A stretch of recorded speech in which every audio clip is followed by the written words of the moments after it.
What's up mga guys? So, meron naman tayong gagawin isang Nissan Navara. Ito, yan. So, ang concern nito is tawag dito low power, no? Ang Nissan Navara na to. Naka-limp mode siya mga kachamba, no? Kaya, titingnan natin. Pero mga kachamba, na-scan ko na to. Tandarin ko muna ha. Wala siyang power. Ayan, naka-check engine siya, no? Start natin muna. So, ayan, naka-check engine mga kachamba, no?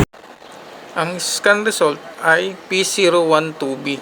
So, ayun mga kachamba, yung pressure inlet niya, no? Sensor is yun. Ayan, no? Yan, nandito sa loob. So, yung sensor niya is putol. Putol. Putol siya mga kachamba. Kaya siya naglo-low power, no? Yan yung problema niya. Dito nakakabit yun sa pressure sensor niya, yun. Inlet pressure sensor ng turbocharger, no? Kaya na naging problema niyan. So, palitan na lang natin yan. Tapos, testing natin ulit kung okay na siya. Okay, sige. So, ito yung no? Yung inlet pressure sensor, no? Ng turbocharger nitong Nissan na to, no? So, anong nangyari sa balisa? Naputol, no? Hindi natin alam bakit naputol to. Baka Pero yan ang problema. Kaya wala siyang power. Naka-limp mode siya, no? So, ito yun. Para lang din siyang map sensor, no? Style. Saka para din siyang yung ambient temperature. Pero sa map ito. Sa inlet pressure sensor, yung sumusukat ng pressure na binibigay ng turbo kung gaano kalakas, no? So, ito yun. Papalitan na natin to. Okay mga kachamba. So mga kachamba, no? Nandito na. Meron tayong pyesa ng ng Nissan Navara na ito na yun. Ito yung luma, no? Yan. Ito yung luma. So ito yung bago. Ito yung part number niya. Yan. Ito na yung bago. Check natin. Yan. Wow! So, yan na.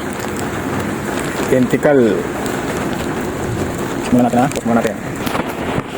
So, ito na. Ito na yung bago, no? Wow! Ito yung bago natin. Ito yung luma. So, kakabit ka lang natin yan, ano? Okay, mga kachamba.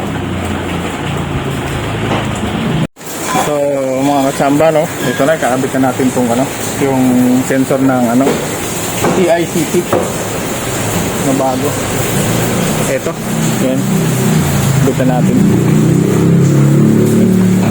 Forma muna natin mga kachamba, no? So ayun mga kachamba, yan, naikabit na natin yun, yung niya, yung TICP para sa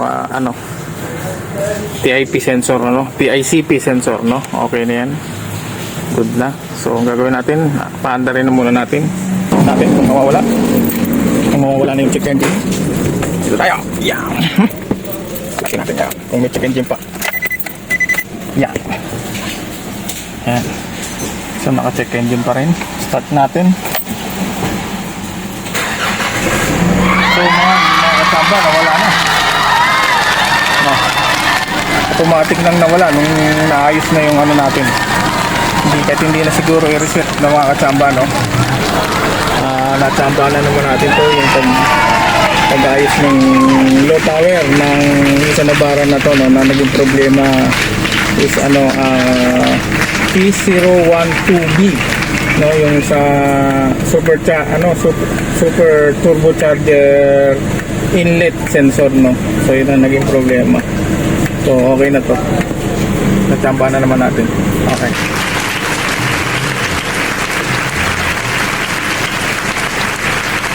Subscribe kayo mga katamba sa YouTube channel natin, at sa Facebook page natin, mga katamba, no.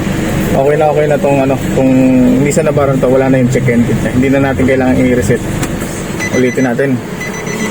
Yan, eto. Yan. Start natin ulit. So wala na mga katamba. Good na. Tingnan natin kung i-reverse sa malakas.